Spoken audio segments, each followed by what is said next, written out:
So if we are speaking about intrinsic nature of the soul, we naturally ask our question, what is reincarnation? How the soul is coming back to this world? As according to Vedas, it comes with the cycle of water. Just like water becomes steam, goes to the clouds, and soul coming from settled plane of the world, entering the clouds, and with the drops of the rain, it's entering living beings such as insect or plants. Therefore, water is the element that carry the memories, carry the consciousness. So water is a very important element. Therefore, in religious ceremonies, you see that a lot of the prayers and purifications come with water. So water is the carrier of the soul. Then it comes to the male, female, sperm, and then they mate, or a particular way of species they are. Soul is entering through their food. That's what it explains in Bhagavad Gita. It's quite complex topic for common people to understand. But one thing you can understand, soul is part of consciousness, part of information.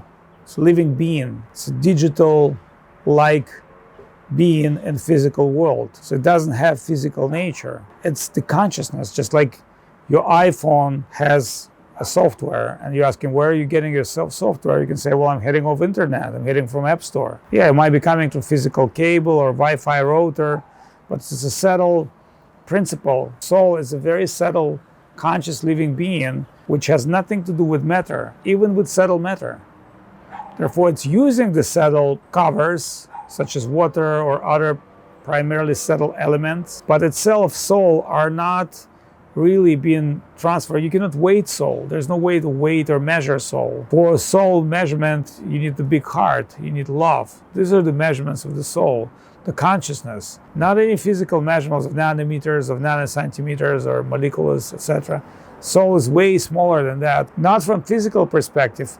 From perspective, it's a different format. Just like you can say, well, my hard drive in so many terabytes or gigabytes. These are not physical terabytes, this is not physical gigabytes, but they still have measures. But the digital measures, before we enter the digital computer of world, it would be very difficult to people to understand our common slang. Therefore, I'm explaining you things in this very common way that people can understand reality. It would be very difficult to explain to people what is Wi-Fi. But remember, Yogi has been using Wi-Fi way before Wi-Fi been created. There's nothing new in this world that technology is giving to us. It's just been settled technology.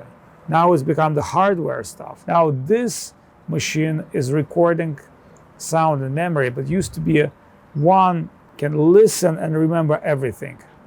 That would be quality of human being. So of course, every time has advantage and disadvantage. So we're not trying to deny modern technology. All we're just trying to say, using that language of modern technology, such as a software, Wi-Fi, subtle energy transmission, we can understand that the world we're living in is not just a very flat reality, it's multidimensional reality. As I'm talking to you right now, there's so many waves of internet and Wi-Fi penetrating my body, my mind, etc. So soul is also part of that divine spiritual nature.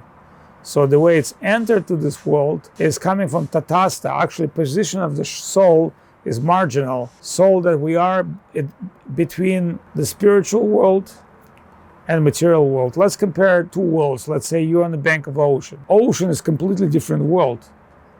The sound work different, light work and different, but there's life in the ocean. But there's desert where a completely different reality. There's even no water. They're waiting for rain. They can't even understand that there's somewhere a massive tons of water and everybody's there living in the water. Water is part of their life.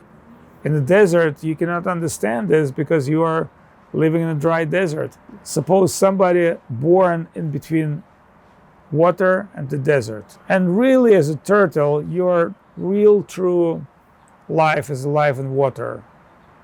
Everything there is meant for you, the food and this. But as a turtle, supposedly, you also can live in a desert, where it's struggle, survival of the fetus and so many danger, etc. Therefore, soul is like that turtle. It's really meant for the water, but for some reason it chosen the desert. Now you say, well, why we are so stupid? We've chosen the desert. Because the world of love and consciousness will provide us an opportunity of conscious love expression and to surrender and worship Supreme God, Supreme Being. In the desert, you can be a God. You can claim yourself anybody you want in this world and compete for that. And even at a certain point, you can succeed. Maybe at one, Instagram shot, you get many likes, but that is not the true nature of the soul. That's not nature of true life. It's so-called evolution survivors of the fittest.